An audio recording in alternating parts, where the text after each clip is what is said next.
누룩의 비유를 통해 본 교회의 성결. 사도 바울의 고린도전서는 신약 성경 가운데 초대교회의 구체적인 현실과 고민을 가장 생생하게 담고 있는 성경이다.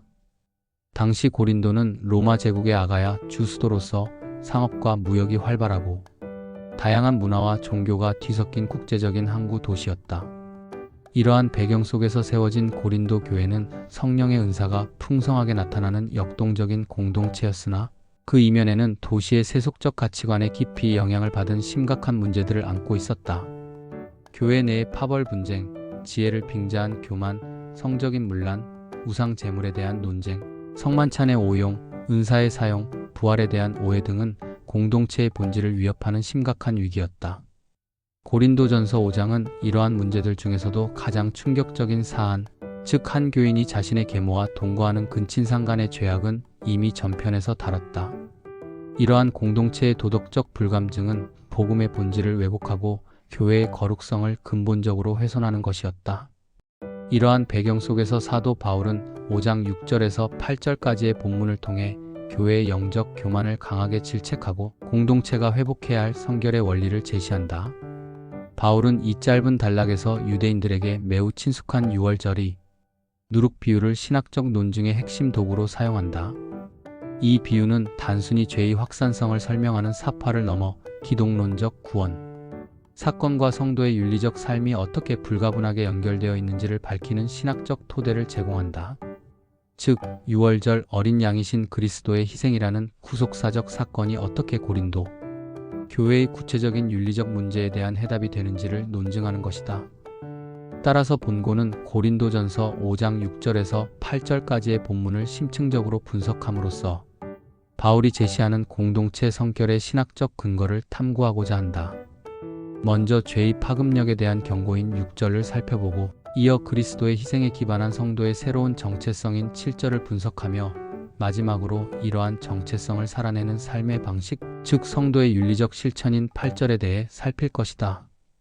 이를 통해 바울의 논증이 어떻게 과거의 구원 사건과 현재의 윤리적 삶을 통합적으로 제시하는지 밝히고 오늘날 교회가 추구해야 할 공동체적 성결의 의미를 재조명할 것이다. 6절은 죄의 파급력에 대한 경고이다. 너희가 자랑하는 것이 옳지 아니하도다. 적은 누룩이 온 덩어리에 퍼지는 것을 알지 못하느냐.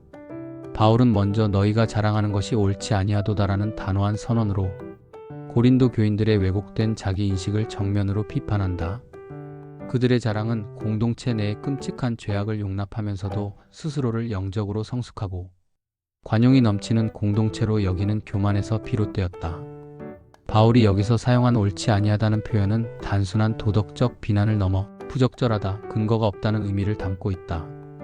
즉, 공동체의 거룩함이 심각하게 훼손된 위기 상황에서 그들의 자랑은 전혀 이치에 맞지 않는 어리석은 태도라는 것이다. 이어 바울은 적은 누룩이 온 덩어리에 퍼지는 것을 알지 못하느냐라는 수사학적 질문을 통해 그들의 영적 무지를 책망한다. 이 질문은 그들이 마땅히 알고 있어야 할 기본적인 영적 원리를 상기시키며 그들의 무감각을 일깨우려는 의도를 담고 있다.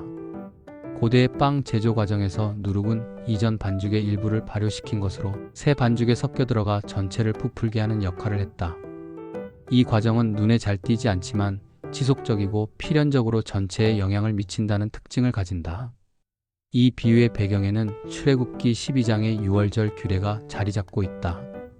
하나님은 이스라엘 백성에게 유월절 기간 동안 집안의 모든 누룩을 제거하라고 명령하셨는데 이는 발효 과정이 부패와 오염을 상징했기 때문이다. 이러한 배경 속에서 누룩은 신약 성경에서 종종 공동체 전체를 오염시키는 교활하고 은밀하게 퍼져나가는 악의 영향력을 상징하는 은유로 사용되었다.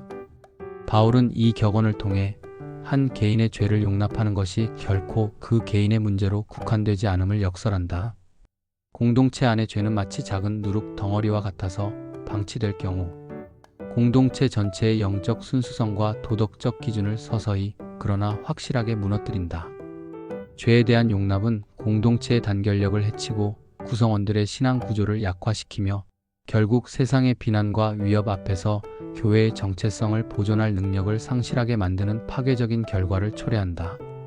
따라서 바울은 죄의 심각성과 그 파급력에 대한 무지를 강력하게 경고하며 공동체 성결 문제에 대한 시급한 조치를 촉구하고 있는 것이다.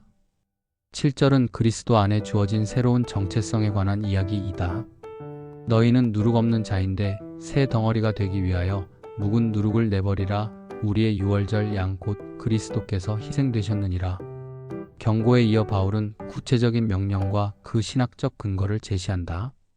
묵은 누룩을 내버리라는 명령은 유대인들이 유월절을 앞두고 집안의 모든 누룩을 철저히 제거했던 정결 의식을 배경으로 한다. 여기서 내버리라는 동사는 완전히 철저히 제거하라는 강력한 의미를 담고 있다. 이는 단순히 죄를 덮어두는 것이 아니라 공동체 내의 죄악의 근원인 근친상간을 저지른 자를 징계하여 출교시키는 것을 단호하게 처리해야 함을 의미한다. 묵은 누룩은 그리스도를 믿기 이전의 옛 자아와 죄악된 삶의 방식 전체를 상징한다. 바울은 이 낡은 유산을 과감히 버려야만 공동체가 새 덩어리가 될 수 있다고 말한다. 여기서 새 덩어리는 질적으로 완전히 새로운 존재, 즉 그리스도 안에서 거듭난 새로운 피조물로서의 공동체를 의미한다. 따라서 공동체의 정결은 단순히 문제를 해결하는 소극적 행위를 넘어 그리스도 안에서 새로운 공동체로 온전히 세워지기 위한 적극적인 목표를 지향한다. 이 명령에 이어 바울은 너희는 누룩 없는 자인데라는 놀라운 선언을 덧붙인다. 이것은 고린도 교인들의 실제 도덕적 상태가 완벽하다는 의미가 아니다. 이는 그리스도의 피로 말미암아 그들이 이미 하나님 앞에서 거룩하고 정결한 존재로 구별되었다는 신분상의 정체성을 일깨우는 선언이다. 신학적으로 이를 지위적 성화라고 부른다. 바울의 논리는 사실 신분이 행위 실천을 낳는다는 것이다. 즉, 여러분은 이미 그리스도 안에서 누룩 없는 거룩한 존재가 되었으니 그 새로운 신분에 합당하게 실제 삶 속에서도 누룩 없는 상태를 실현하며 살아가야 합니다. 라는 강력한 권면이다.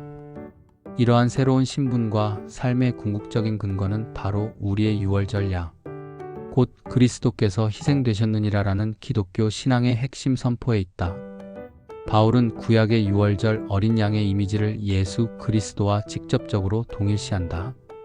과거 이스라엘 백성이 어린 양의 피를 문설주에 발라 죽음의 재앙을 피하고 이집트로부터 해방되었듯이 인류는 유월절 양이신 예수 그리스도의 십자가 희생을 통해 죄와 사망의 권세로부터 구원받았다는 것이다. 그리스도의 죽음은 단번에 완성된 역사적 사건으로서 우리의 과거를 용서하고 우리에게 하나님 안에서 완전히 새로운 삶을 시작할 수 있는 자유와 능력을 부여했다. 그러므로 성도의 성결은 인간의 도덕적 노력의 결과가 아니라 그리스도의 구속 사역에 대한 필연적인 응답인 것이다. 8절은 끝나지 않는 축제로서 성도의 삶을 이야기하고 있다. 이러므로 우리가 명절을 지키되 묵은 누룩으로도 말고 악하고 악의에 찬 누룩으로도 말고 누룩이 없이 오직 순전함과 진실함의 떡으로 하자. 바울은 앞선 논의를 종합하며 이러므로 우리가 명절을 지키되라고 결론을 맺는다. 여기서 명절을 지키다라는 표현은 유대인들이 7일간 누룩 없는 빵을 먹으며 무교절을 지켰던 것을 연상시킨다. 그러나 바울은 이 절기의 개념을 재해석하여 그리스도인의 삶 전체에 적용한다. 유월절 양이신 그리스도가 이미 희생되셨기 때문에 성도의 삶 전체가 죄로부터의 해방을 날마다 경험하고 기념하는 영적인 축제가 되어야 한다는 것이다. 이 축제는 더 이상 특정 기간에만 지키는 연례 행사가 아니라 그리스도인으로서 살아가는 매일의 삶 그 자체가 되어야 한다. 그러나 이 영적 축제를 지키는 방식은 과거의 전통과 명확히 구분된다. 바울은 두 종류의 누룩을 대조하며 이를 설명한다. 먼저 버려야 할 것은 묵은 누룩이며 이는 곧 악하고 악의에 찬 누룩이다. 악하고 악의에 찬 것은 타인에게 해를 끼치려는 악한 내적, 동기와 그 동기가 구체적인 행동으로 표출되는 사악함을 모두 포함한다. 이는 외적인 죄의 행위뿐만 아니라 그 죄를 낳는 부패한 마음의 상태까지 아우르는 개념이다. 반면 성도가 축제의 빵으로 삼아야 할 것은 누룩이 없이 오직 순전함과 진실함의 떡이다. 순전함은 원래 태양빛에 비추어 보아도 흠이 없는 상태를 의미하는 단어로 숨겨진 동기나 거짓, 위선이 전혀 없는 투명한 내면을 가리킨다. 진실함은 하나님의 진리에 부합하는 올바른 삶의 태도와 방식을 의미한다. 따라서 순전함과 진실함은 위선 없는 내적, 동기와 하나님의 말씀에 일치하는 외적 행동이 온전히 하나가 된 전인격적인 삶의 모습을 의미한다. 이것이 바로 그리스도 안에서 새로운 피조물이 된 성도들이 마땅히 살아가야 할 삶의 방식이며 죄로부터의 구원을 날마다 기뻐하며 지내는 영적 축제의 본질이다. 본문을 통하여 바울이 고린도 성도들에게 요구한 것은 십자가에 근거한 윤리적 삶이다. 고린도전서 5장 6절에서 8절까지의 본문에서 바울은 고린도 교회의 구체적인 도덕적 타락 문제를 다루면서 이를 해결하기 위한 신학적 원리를 유월절과 누룩의 비유를 통해 탁월하게 제시한다. 그는 이 비유를 통해 죄가 가진 교활한 파급력과 공동체 전체를 오염시키는 파괴적인 속성을 경고하며 교회는 어떠한 형태의 죄악이라도 용납해서는 안 된다는 사실을 분명히 한다. 더 나아가 바울의 논증은 그리스도인의 윤리적 삶의 근거가 인간의 노력이나 도덕적 결단에 있지 않고 우리의 유월절 양이신 그리스도의 희생이라는 객관적이고 역사적인 구속 사건에 있음을 천명한다.